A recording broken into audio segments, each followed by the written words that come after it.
Ja sam Ankica Begić, imam 49 godina i u mirovini sam, invalidskoj.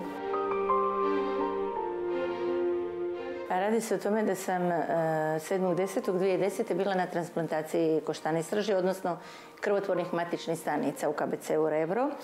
A priča je zanimljiva po tome zato što je moj donor, koji je putem zaklade Ana Rukavina pronađen u svjetskom registru, Indijanac Komanč iz Oklahome.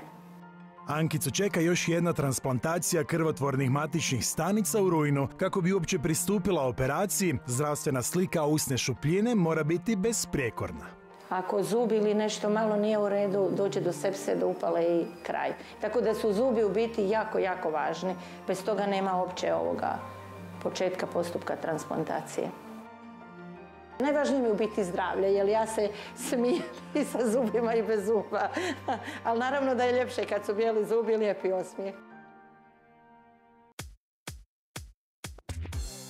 Na drugoj strani grada, stomatologinja Maja Jagodić-Štimac i njezin tim svakodnevno se susreću s pacijentima koji si ne mogu priuštiti rekonstrukciju usne šupljine. Dugo smo razmišljali kako da mi tim ljudima pomognemo.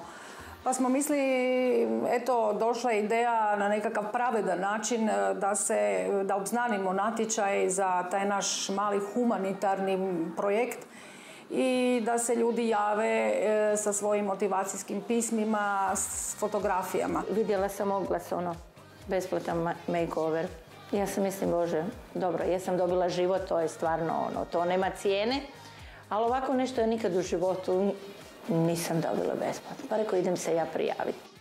Ankica je pokušala i uspjela. Svojim je motivacijskim pismom odmah osvojila simpatije tima stomatološkog centra Štimac, ali i besplatan dentalni makeover. Ona ima stare protetske nadomjestke, ispod tih starih mostova su granulomi, periapikalni procesi, ciste.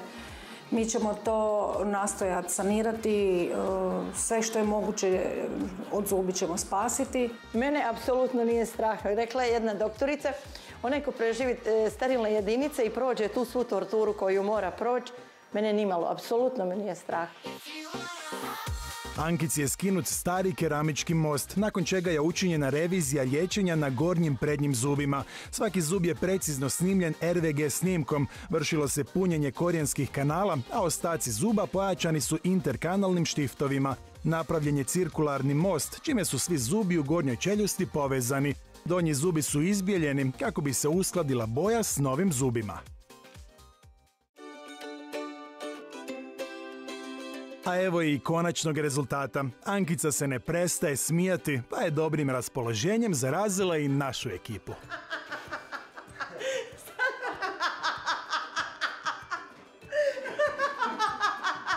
Super mi sviđa, prekrasno.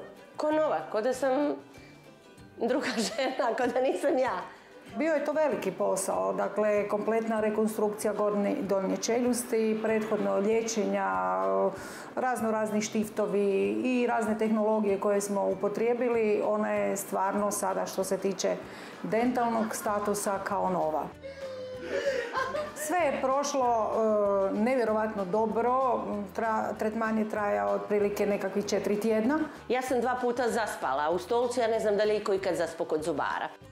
Ankica je jedna od sretnica koje su osvojile besplatan makeover stomatološkog centra Štimac. Svojim je optimizmom opravdala ukazano povjerenje i čini se da je ovaj makeover bio na obostrano zadovoljstvo. Nama je stvarno, apsolutno je čast što smo je upoznali i što smo bili sa njom i kažem da nakon druženja s njom počnete gledati sasvim drugačije na svoj vlastiti život. S potpuno zdravom usnom šupljenom Ankica je spremna za novu transplantaciju krvotvornih matičnih stanica. I pored ovoga izgleda koji mi je kompletno promijenjen i tog lijepog osmijeha, meni je puno značajnija ta strana što se tiče ovoga liječenja sterilne jedinice i toga. Znači da sam sigurna. Osjećam se super, ko preporođena. Imam novi život, novi izgled.